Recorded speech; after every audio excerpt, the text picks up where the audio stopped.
Is now actually a good time to buy in Ocala? Or are buyers about to make a huge mistake? We're in February 2026 and the market looks very different than it did a couple of years ago. Inventory has shifted, interest rates have shifted, buyer behavior has shifted. So today I'm breaking down exactly what's happening in Ocala, Florida right now with real numbers and whether buying makes sense today. Let's dive in. Let's start with interest rates. As of February 2026, the average 30-year mortgage rate is around 6.07%. That's actually down from 7% this time last year.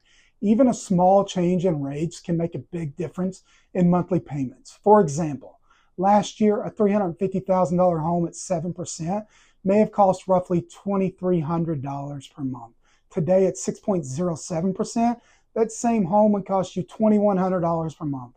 This means those who are ready, prepared, can still negotiate effectively, especially with 6.4 months of inventory, giving them a ton of more options to choose from. Let's talk a little bit more about the local inventory.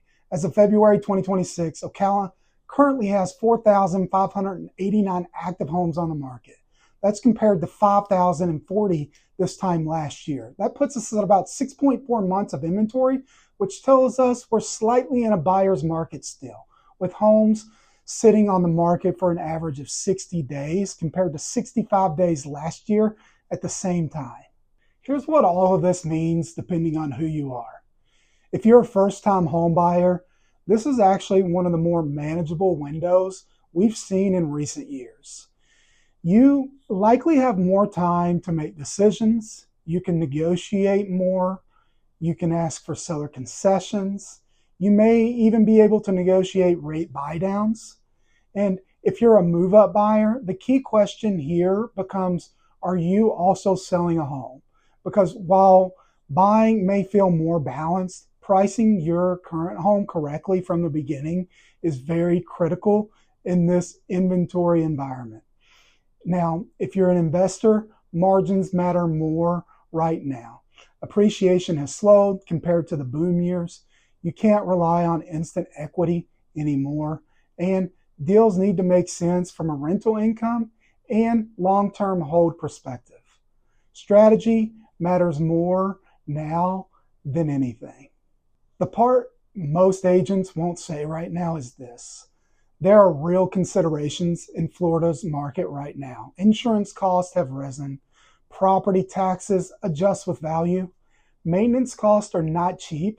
And with interest rates slightly lower than last year, monthly payments still matter more than ever. If you're stretching your budget, hoping rates drop next month and everything gets easier, that's very risky thinking. Yes, rates could come down in the future, but they could also stay elevated longer than people expect. This market rewards buyers who are financially stable and planning long term, not people chasing perfect timing. So here's my honest answer.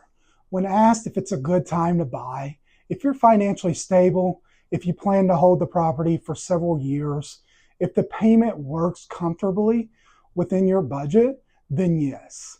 This can absolutely be a good time to buy in Ocala because inventory is healthier, because negotiation power has returned to the buyer, because you're not competing in a frenzy anymore. But if you're waiting for a dramatic crash that local data just doesn't support, or you're buying emotionally without running the numbers, then you need to slow down. This market requires patience and strategy, not panic and not hype. So if you're trying to figure out whether buying in Ocala makes sense right now for you specifically, send me a message. Even if you're not ready to buy today or tomorrow, I'll help you think it through and we can even sit down, run the numbers based on your current situation. And if this video has helped you at all understand what's happening in today's market, don't forget to like the video, subscribe to the channel, and drop a comment down below. I want to know what your thoughts are on the current market that we're in. I'll see you guys in the next video.